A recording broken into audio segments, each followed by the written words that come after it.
சார்ந்த சகோதர சகோதரிகளை உங்கள் யாவரையும் இந்த நிகழ்ச்சி மூலமாக சந்திப்பதில் மிகுந்த மகிழ்ச்சி அடைகிறேன்.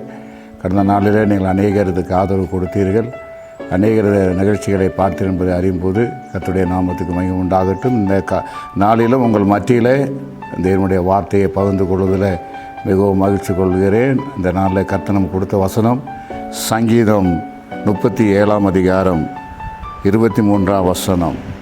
நல்ல மனுஷனுடைய நடைகள் கர்த்தரால் உறுதிப்படுத்தப்படும், அவருடைய வழியின் மேல் அவர் பிரியமாயிருக்கிறார்.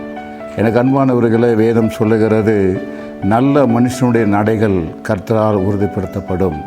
பாருங்கள், ஆண்டவர் எதிர்பார்ப்ப ஒரு காரியம், ஒரு நல்ல மனுஷனுடைய நடையை பார்க்கிறார்.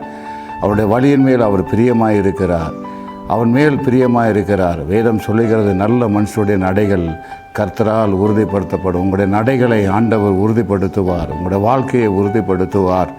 சங்கீதம் 40:1 வாசிக்கிறோம், கர்த்தர் அவனுடைய வாழ்க்கையின் அடிச்சோடுகளை கண்மலை மேல் நிறுத்தி அடிச்சோடுகளை உறுதிப்படுத்துவார் என்று வேதம் சொல்லுகிறது. ஒரு மனுஷனுடைய வாழ்க்கையை ஆண்டவர் நடைகளை உறுதிப்படுத்துகிறவராக இருக்கிறார். ஆக வேதம் சொல்லுகிறது நல்ல மனுஷனுடைய நடையின் மேல் கர்த்தர் பிரியமாக இருக்கிறாராம். வேதம் சொல்லுகிறது ஆண்டவர் ஒரு மனுஷனுடைய வாழ்க்கையில் நல்ல மனுஷனுடைய நடைகளை அவர் காண்கிறவராக இருக்கிறார். நம்முடைய வாழ்க்கையில் நடந்து போகிற பாதைகளில் ஆண்டவர் சொல்லுகிற அவன் நடைகளை நான் காண்கிற தேவன் நம் மேல் அவர் பிரியமாக இருக்கிறார் என்று வேதம் சொல்லுகிறது.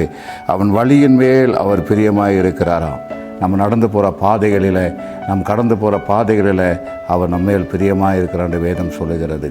எனக்கு அன்பானவர்களே, நீங்கள் இந்த உலகத்தில் வாழும் பொழுது ஆண்டவருக்கு பிரியமான ஒரு வழிகளை நீங்கள் நடப்பதை ஆண்டவர் பார்க்கிறார்.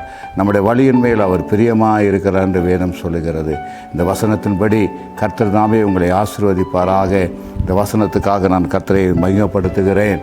ஆமென்.